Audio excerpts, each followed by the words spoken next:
기도하시겠습니다. 사랑의 하나님, 우리를 말씀의 자리로 불러주심에 감사를 드립니다. 오직 주님의 말씀만이 영원함을 고백하오니 이 시간 우리에게 말씀을 통해 임재하여 주시옵소서. 단상에서 선포되는 말씀을 통해 우리에게 말씀하여 주시고 그 말씀에 순종하는 은혜를 허락하여 주시옵소서. 우리의 온 마음과 정성을 다하여 주님의 말씀을 듣게 하여 주시옵소서. 예수님의 이름으로 기도합니다. 아멘. 오늘 서로 사랑하라 라는 제목으로 말씀 전할 때 많은 은혜 받으시기 바랍니다. 네, 오늘의 핵심 주제는 서로 사랑할 때 예수님의 임재를 경험한다 입니다. 오늘은 부활절 5번째 주일입니다. 부활절 후 5번째 주일. 우리는 지금 부활절 절기를 지나가고 있습니다.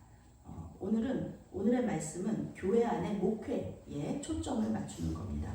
지난주랑 이번주랑 이렇게 말씀이 이제 세트잖아요. 지난주는 이제 선한 목자 되신 우리 주님에 대해서 말씀을 들었고요. 오늘은 그러면 그 선한 목자 되신 그 주님을 따라가는 이 양들은 어떻게 살아야 하는가라는 그런 교회 안의 목회에 초점을 맞추고 있습니다. 그러면 우리 이렇게 생각할 수 있어요. 목회는 목사님이 하시는 거 아닌가? 오늘 말씀은 그러면은 목회자에게 주시는 말씀인가? 이렇게 생각할 수도 있는데요. 성경은 이렇게 얘기해요. 목회자 이런 게 따로 없어요. 목사 이런 게 따로 없고 예수님을 믿는 사람들은 전부 다 목회자다.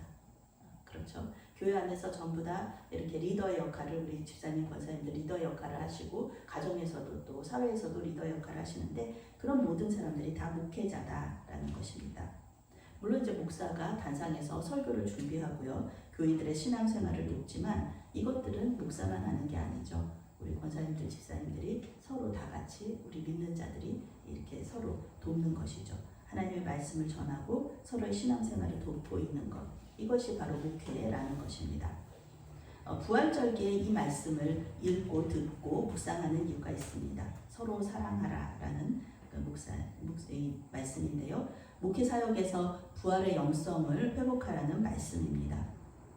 예수님께서 우리를 리더로 세우셨다는 거 잊지 말아라. 목사나 장로나 권사나 집사 모두 양들에게 길을 인도하는 사람들입니다. 그런데 이렇게 길을 인도할 때 우리 마음대로 인도하면 안 되죠. 하나님께서는 이쪽으로 가라고 하시는데 목사가 전혀 반대쪽으로 이렇게 가라고 얘기하면 안 된다는 겁니다. 예수님은 죽지 않으셨어요. 부활하셔서 지금도 길을 인도하고 계시다는 것입니다.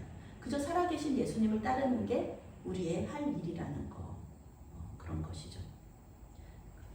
우리 자신도 양이라는 것을 잊어서는 안 됩니다. 목사고 권사고 집사지만 우리도 양이다라는 것입니다. 다윗 왕이 하나님께 칭찬을 받은 이유가 있어요. 다윗 왕은 아주 강력한 이스라엘을 만든 왕이거든요. 그런데 전쟁하면 항상 이겼으니까. 그런데 다윗 왕이 하나님께 칭찬받은 이유는 항상 고백해요. 다윗 왕은 이스라엘의 왕은 제가 아닙니다. 하나님이십니다. 이렇게 고백하는 거예요. 이스라엘의 왕이 자신이 아니라 하나님이시라는 것을 항상 고백하고 하나님의 말씀에 순종했기 때문에 뭐 다윗 왕이라고 죄 안 지었나요?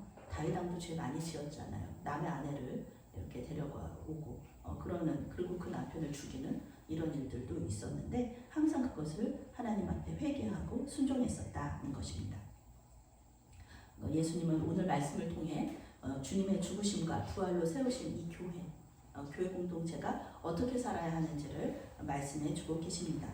오늘 말씀은 목회에 초점을 맞추면서 교회 공동체가 하나님께서 교회 공동체에게 주신 사명에 대한 말씀이라고도 할 수가 있겠습니다. 31절 말씀과 32절 말씀을 함께 읽겠습니다. 그가 나간 후에 예수께서 이르시되 지금 인자가 영광을 받았고 하나님도 인자로 말미암아 영광을 받으셨도다. 만일 하나님이 그로 말미암아 영광을 받으셨으면 하나님도 자기로 말미암아 그에게 영광을 주시리니 곧 주시리라. 아멘. 아멘. 네. 오늘 말씀은 이제 13장 31절 말씀부터 시작해서 17장 26절 말씀까지 엄청나게 그 많은 내용을 담고 있는데 그 제목이 고별 강화라는 것입니다. 그래서 유언의 말씀이에요, 사실은. 우리 예수님의 유언의 말씀이 17장 20절까지 이어지는데 그 부분에 그 고별 강화 유언의 말씀의 첫 번째 부분입니다. 이렇게 우리 이렇게 드라마 같은 거, 뭐 뉴스 같은 거 보면은 왜 그 박수 치면서 탁 하면서 레디 고 그러는 거 하잖아요. 그러면 이제 그때부터 이제 시작이 돼요. 촬영이 쫙 시작이 되죠. 감독이 마지막으로 이제 그만하라고 얘기할 때까지 이렇게 하는데 컷할 때까지 계속 들어가는데 오늘 말씀에도 이런 레디고 장면이 나오게 됩니다. 예수님의 유언의 말씀이잖아요. 이 레디고가 무엇이냐면은 그가 나간 후에라는 말씀입니다. 맨 처음에 나오죠. 이것은 여기서 말하는 그는 가룟 유다예요. 가룟 유다가 예수님을 팔러 나가는 겁니다. 그때부터 이제 시작이에요. 예수님의 이제 고난은 언제부터 시작이다, 뭐 잡혀서 그런 시작이 아니라 바로 이때 그가 나간 후에부터 이제 시작이 됩니다. 이제 멈추지 않아요. 이제 하나님의 그 사역, 구원 사역은 멈추지 않고 예수님의 그 고난도 멈추지 않습니다. 십자가 죽음과 부활과 승천이 이제 멈춤이 없이 계속 이어지는 것이 바로 이 그가 나간 후에라는 말씀입니다. 예수님은 구약 성경을 기반으로 자신이 메시아라는 거 계속 말씀하고 계시잖아요. 그런데 이 제자들과 이스라엘에게 이런 말씀을 설명하시는데 이 말씀도 마찬가지예요. 구약에서 말하는 그 유언의 그런 형식이 있어요. 구약에서 말하는 유언의 형식. 성경을 잘 읽어보면 이게 패턴이 있습니다. 야곱, 모세, 솔로몬, 욥 등이 모두 다 이렇게 그 유언을 남기는데요. 우선은 이제 친구들과 가족들에게 둘러싸이는 거예요. 죽기 전에. 모세도 그렇고 뭐 야곱도 그렇고, 그리고 살아있는 자들을 위로하고 격려해요. 죽을 사람이. 그리고 이제 하나님의 말씀에 순종해라. 이게 이제 율법의 가장 그 핵심인 말하는 거죠. 유언을 하는 사람들이 하나님 말씀에 순종해라. 지금 말하면 하나님 잘 믿어라. 이렇게 말하는 거죠. 그렇게 하고 그 다음에 이제 그냥 있는 게 아니라 자신에게 있었던 하나님의 영이 있어요. 자신에게 주셨던 유산들이 있어요. 그것을 이제 후계자들한테 나눠주는 거. 그게 이제 이런 패턴이 그렇습니다.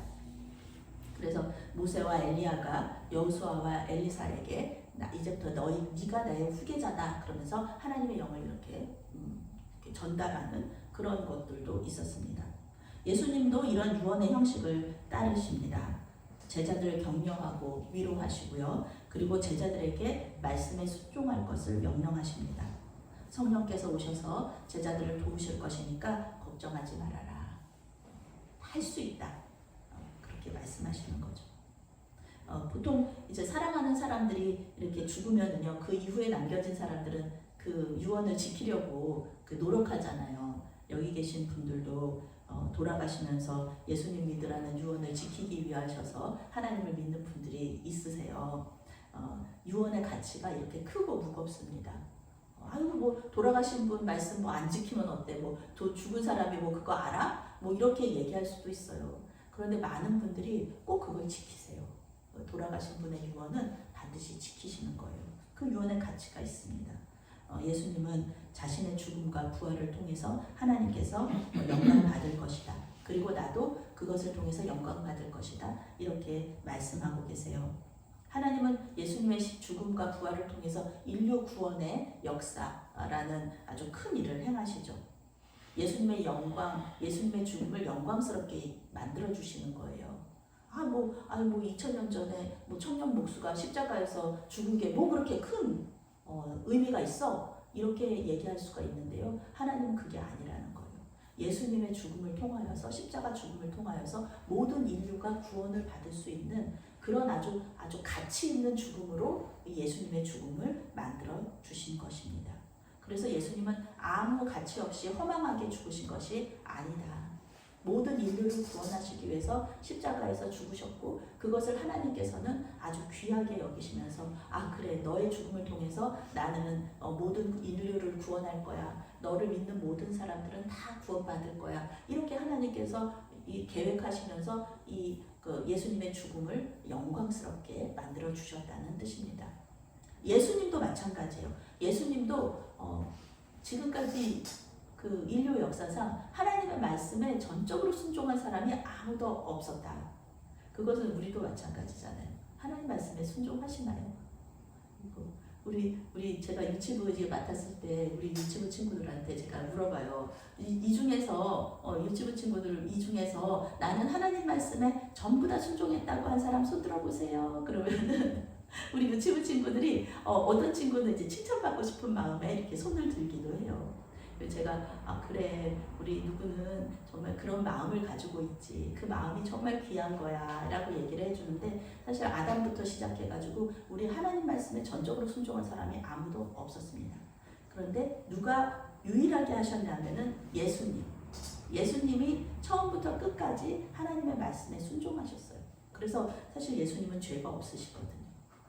불순종이 죄인데 예수님은 불순종하신 적이 없으니까 죄가 없으시죠. 그런데 그것을 처음부터 끝까지 하나님의 말씀에 순종하심으로써 하나님께 영광을 돌려주셨어요.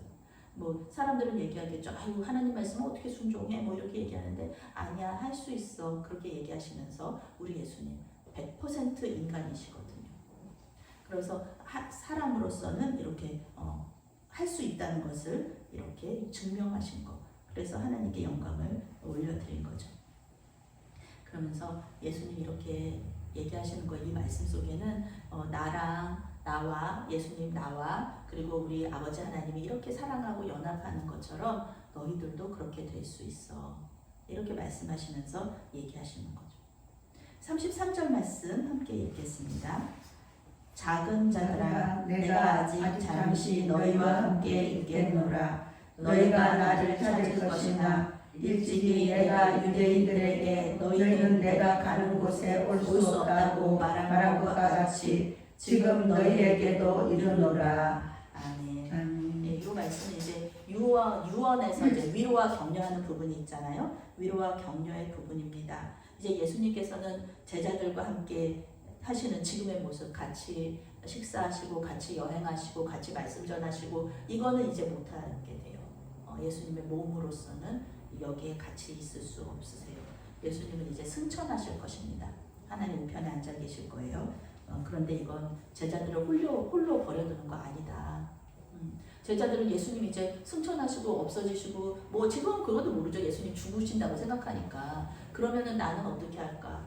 모든 것을 버리고 예수님을 따랐는데 예수님 없어지면 나는 어떡하지? 이렇게 슬퍼할 수 있었는데 그거 아니다. 내가 너희들을 홀로 버려두는 것이 아니라 나는 너희들이 이제 같이 나와 영원히 있을 것인데 나와 영원히 있을 곳을 예비하러 가는 것이다 라고 말씀하시는 겁니다.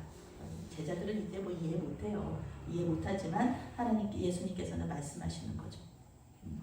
아버지와 자신이 사람으로 영원히 함께 있는 것처럼 너희들도 나와 사람으로 영원히 함께 있을 것이다. 이렇게 위로하고 격려해 주시는 겁니다.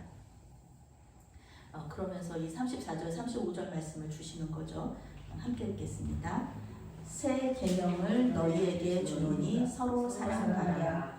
내가 너희를 사랑한 것 같이 너희도 서로 사랑하라. 너희가 서로 사랑하면 이로써 모든 사람이 너희가 내 제자인 줄 알리라. 아멘. 네, 예수님께서 이제 새 계명을 주시는데요. 네, 예수님은 이제 승천하시잖아요. 그리고 예수님은 다시 재림하실 거예요. 요 기간 동안에 승천과 재림의 기간 동안에 제자들이 무엇을 해야 할까? 그것을 오늘 알려주시는 것입니다. 이거는 뭐 12제자들한테만 알려주시는 게 아니에요. 예수님께서 승천하시고 다시 오실 그 기간 동안에 예수님을 믿을 우리와 같은 제자들에게도 주시는 말씀입니다. 사실은 이것을 전 우주적인 교회 공동체라고 할 수 있겠죠. 이 교회 공동체 전체에다가 주시는 말씀입니다. 예수님께서 십자가 죽음으로 시작하신 교회가 그렇게 시작했다 그러죠. 오순절이 아니라 예수님 십자가에서 칼에 이 창에 찔리신 그 순간에 이제 교회가 시작했다고 얘기하는데 이 예수님께서 십자가 죽음으로 시작하신 이 하나님 나라에서 지켜야 할 법이 뭐냐? 그 법이 뭐냐? 이스라엘은 출애굽할 때 나라가 시작됐거든요. 뭐 아브라함부터 시작이 됐긴 했지만 나라로 인정을 받는 거는 이제 출애굽하면서 한 민족이 되고 나라가 되는데 그때 하나님께서 주신 하나님 나라를 그때 세우시면서 주신 그 계명이 뭐냐면 십계명이었어요. 십계명. 그러니까 예수님도 이제 새롭게 나라를 시작하시잖아요. 예수님을 믿는 사람들, 예수님을 왕으로 섬기는 사람들이 이제 그런 나라를 하나 시작하시는데 그때 이제 법을 하나 주시는 거예요. 예전에 십계명 주셨듯이 우리에게도 이 하나님 나라에도 법을 하나 주시는데 그것이 무엇이냐 하면은 서로 사랑하라라는 법입니다. 구약 시대부터 있었던 지켜왔던 계명이었어요. 서로 사랑하라. 예수님께서 말씀하시죠. 구약의 그 아주 가장 큰 계명 2개를 이렇게 말한다면 구약의 모든 율법을 2개로 딱 줄인다면 하나는 하나님을 사랑하라, 하나는 이웃을 내 몸과 같이 사랑하라. 이 2 말씀이거든요.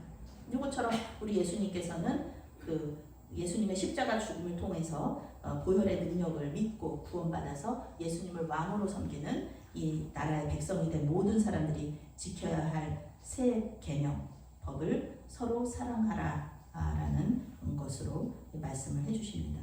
그런데 우리가 서로 사랑하라만 얘기하고 그 뒤에는 잊어버려요.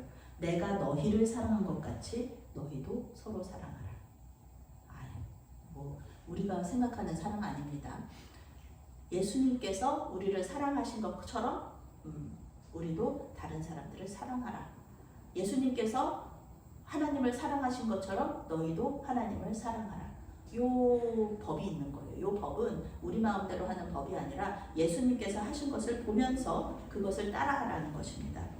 영어 성경에서 너희는 내가 너희를 사랑한 것과 같이 서로를 사랑해야만 한다 라고 번역하고 있어요. must라는 단어를 사용해서 반드시 그렇게 해야 한다라고 말씀하시는 겁니다.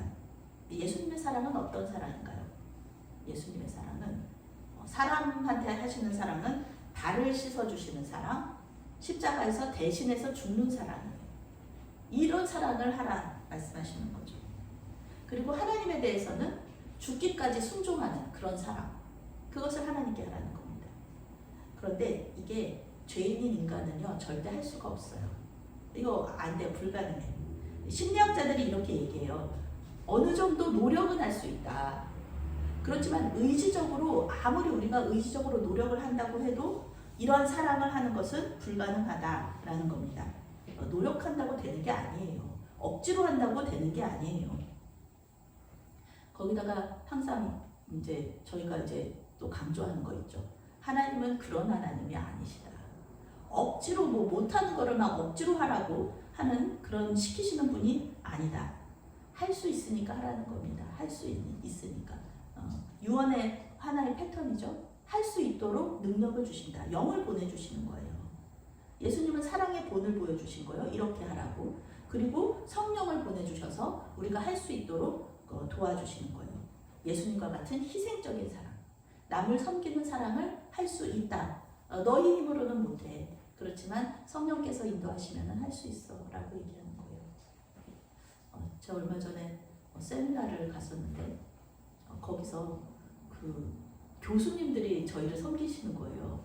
근데 교수님들이 섬김이 너무 힘드시죠. 그러니까 딱 하루 섬기시고서는 그 다음 날부터는 교수님들이 힘들어하시는 게 눈에 보이더라고요.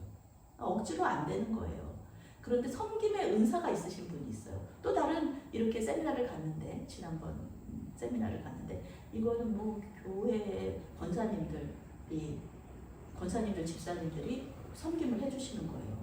근데 이분들은 너무 훌륭하신 분들이거든요. 사실 여자 권사님이시지만 어디 대표하시고 막 이러는 큰 회사 대표도 하시고 이러는 분들이 너무너무 기쁘게 섬겨주시는 거예요. 거기는 2박 3일을 있었는데 하나도 안 지치세요. 더 못해주셔가지고 막 그런 섬김을 받는 거예요. 그러면서 이 섬기는 것도 성령께서 하셔야지 안 힘들지. 내 의지대로 내 힘으로 하려고 하면 참 힘들고 어렵고 다른 사람도 불편하게 하는 거구나 라는 것을 제가 느낄 수 있었습니다. 고린도전서 13장이 사랑장이거든요. 우리 유명한 장이죠. 그런데요, 이 고린도전서 13장은 성령의 은사에 대한 내용을 얘기하는 장이에요. 사랑에 대한 이야기가 아니라 성령의 은사에 대한 말씀 중에 그 사랑이 언급되고 있는 겁니다. 예수님을 믿으면 성령이 우리 안에 내주하시게 되죠. 그리고 그분의 능력을 통해서 우리가 희생적인 사랑을 할 수 있게 되는 것입니다. 이러한 사랑은 예수님을 믿지 않는 사람들은 할 수가 없습니다. 그분들도 사랑이 참 많으신 분들이 계시죠. 그런데 이렇게 다른 사람을 위해서 죽고 또 희생하는 이런 사랑은 참 믿지 않는 사람들이 하기가 참 어려운 겁니다. 할 수는 있으시겠죠. 그렇지만 어렵게 하신다. 그런데 우리 믿는 자들은 성령의 능력으로 쉽게 할 수 있다라는 것입니다. 믿는 자와 믿지 않는 자의 차이가 이거죠. 성령의 내주하심이 있느냐 없느냐라는 것입니다. 결국 예수님을 믿는 공동체는 성령의 은사인 사랑을 수행하느냐 안 하느냐 이걸로 딱 갈라진다는 겁니다. 그런 걸로 구별이 된다는 겁니다. 성령이 있는 공동체와 성령이 없는 공동체로 갈라진다는 거죠. 교회 공동체는 사랑의 공동체이다. 오늘 예수님은 우리에게 세상과는 다른 공동체를 만들라고 말씀하시는 거예요. 예수님께서 승천하시고 다시 오시는 그 기간 동안에 우리에게 주신 명령이죠. 꼭 해야만 한다. 어두운 세상 속에서 빛을 발하는 구별된 공동체를 만들어라. 교회 공동체는 세상과는 다른 공동체입니다. 세상에서 살면서 힘들고 지쳤던 사람들이 교회 공동체에 와서 이렇게 안식을 얻고 위로를 얻고 피난처잖아요. 말 그대로 피난처가 돼야 되고요. 그리고 예수님의 희생적인 사랑 또 섬김 그것이 있는 그런 장소가 바로 교회가 되어야 한다라고 말하는 겁니다. 교회에서 얼마나 많이 잘 섬겨주시는 분이 계신지 몰라요. 그런 분들을 통해서 우리는 저분은 뭐 하인처럼 종처럼 저렇게 우리를 섬겨주네. 저 사람은 우리보다 낮은 사람이야. 이렇게 생각하시는 분이 계실까요? 교회 공동체 안에서 그 모습을 보면서 우리는 그 낮아지시면서 섬기시는 부분을 보면서 저희는 너무너무 감동하잖아요. 예수님의 모습이 저 모습이구나. 예수님 저 안에 계셔서 저렇게 우리를 섬겨주시는구나 하면서 너무너무 감사하고 하나님께 영광을 돌리게 되는 공동체가 바로 우리 교회 공동체거든요. 예수님이 그저 2000년 전에 십자가에서 죽으신 그런 분이다. 그런 것이 아니라 우리를 위해서 이 땅에 오셔서 십자가에 죽으시고 다시 살아나신 하나님의 아들이라는 것을 전할 수 있는 방법은 이 공동체, 교회 공동체가 다른 공동체와는 다르다는 것을 보여주어라. 이렇게 말씀하시는 겁니다. 교회 공동체는 항상 혁명적이었어요. 달랐어요. 세상 공동체랑. 세상이 이해할 수도 없고요. 세상이 따라갈 수도 없는 그런 공동체였습니다. 처음부터 그랬어요. 유대 땅에서 시작할 때부터 이 부정하다고 같이 숨 쉬는 것도 싫어하는 같이 음식 먹는 것도 싫어하는 이런 이방인들과 한 장소에서 먹고 마신다. 이것이 그 교회의 시작이죠. 신분이 낮은 사람이 신분이 높은 사람을 섬기는 게 당연한 시대였어요. 그런데 교회 공동체는 아니에요. 교회 공동체는 귀족이 노예를 섬겨요. 그런 것이 바로 교회 공동체였습니다. 우리나라에서도 마찬가지였죠. 우리나라도 양반하고 천민이 있었잖아요. 교회 공동체 안에서는 안 그래요. 세상에서는 천민이 양반한테 이렇게 같이 있지도 못하죠. 항상 이렇게 엎드려 있어야 돼요. 그런데 교회 공동체 안에서는 아니에요. 왕족도 천민 앞에서 존댓말 써야 하는 거. 그런 곳이 바로 교회였다는 것입니다. 양반과 천민이 한 자리에서 예배하며 먹고 마시는 곳. 그 남자와 여자의 이렇게 같이 예배할 수 없는 같은 남녀 7세 부동석이라고 그래가지고 같이 할 수 없었지만 교회 공동체 안에서는 함께 예배했습니다. 물론 처음에는 그렇게 가리고 하기도 하고 이렇게 해서 목사님이 여기 서 있으면은 이쪽은 여자분 방, 이렇게 남자분 방 이렇게 돼가지고 서로는 못 만나지만 목사님은 이렇게 바라보면서 설교할 수 있는 그런 곳이었죠. 그렇지만 이렇게 한 공간에 교회 공동체가 있었다는 것 자체가 아주 놀라운 혁명적인 일이었죠. 이런 것들이 교회 핍박의 원인이 되었어요. 그래서 일본에서는 많은 기독교인이 죽게 되거든요. 그 이유가 뭐냐면은 세상 질서를 혼란스럽게 했다.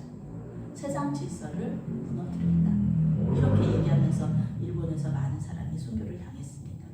그렇다고 해서 교회 공동체가 사라졌느냐? 그렇지 않죠.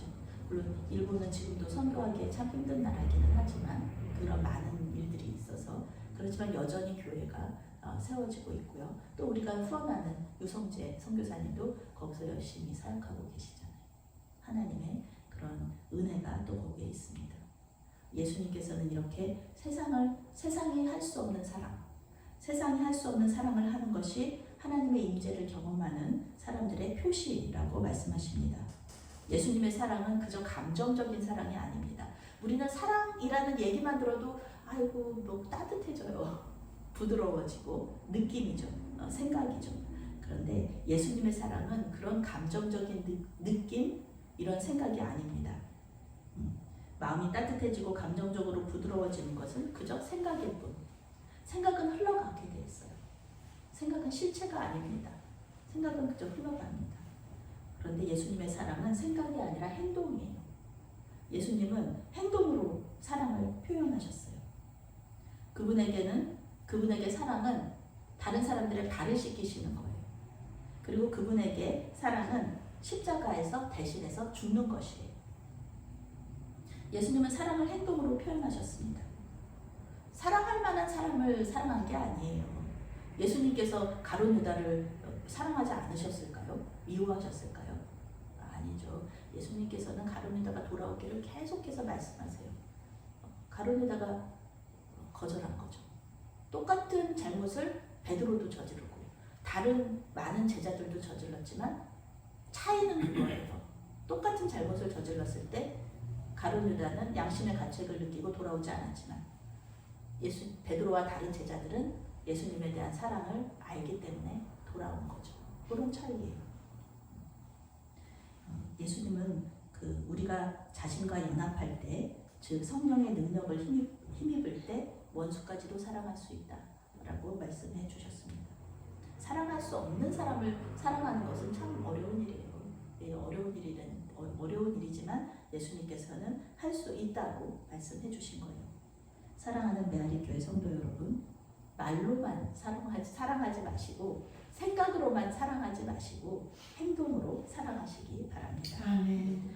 주의할 것은 우리 생각대로 사랑하는 거 아니라는 거예요. 우리 생각대로 사랑하라.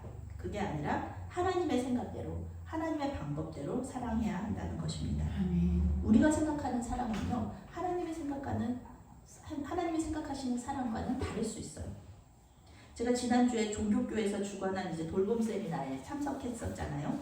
그때 이제 최유 원로 목사님께서 목회자들을 위한 권면의 말씀을 해주셨어요.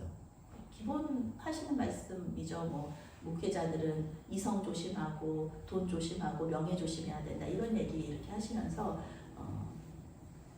여러 가지 좋은 말씀 해주셨는데 그 중에서 제가 기억나는 게 하나 있어요.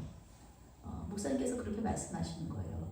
목사들은 개가 되면 안 된다, 얘기하시는 거예요. 그래서 무슨 말씀이신가 그랬더니 이 목사님들이 양들을 선한 길로 인도한다고 하면서 막 물고 막 몰고 막 어디로 막 몰고 막 강제로, 그리고 막 해치고 막 이렇게 하면 이게 목자가 아니라 개가 된다는 거예요.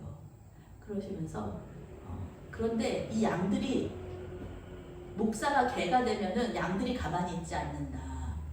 양들은 이리가 되고 호랑이가 되고 사자가 돼서 이 목사를 문다는 거예요. 이 개를 물어버린다는 거예요. 생각을 해보세요. 개랑 이리랑 싸우면 누가 이겨요? 개랑 사자랑 싸우면 누가 이깁니까? 목사들은 절대 성도들을 이길 수가 없거든요. 그러니까 이 목사님 말씀하시는 거예요. 목사들이 양들을 사랑한다고 생각해서 자기가 생각하는 대로 그 길을 인도하지만 잘못된 방식으로 사랑하고 인도하면 목사도 죽고 양들도 결국은 제갈길로 가는 결과가 벌어지니까 조심해라, 이렇게 말씀을 하시는 겁니다. 그러니 여러분, 우리는 우리의 생각대로 사랑하면 안 돼요. 우리의 생각이 아무리 옳은 것처럼 느껴진다고 해도 그것은 생각일 뿐 진리가 아닙니다. 성경에서 말하죠. 성령이 진리라고. 성령께서 하시는 게 진리입니다. 성령께서 말씀하시는 게 진리고 옳은 길이에요. 그러니 성령께서 인도하시는 대로 사랑하시기 바랍니다. 내 마음과 내 뜻대로 사랑하는 것은 순종이 아니라 죄가 될 수 있어요. 그래서 교회 공동체의 주인은 우리가 아니라 예수님이라는 것을 항상 기억하시면서 사랑의 방식도 예수님의 방식을 따라라.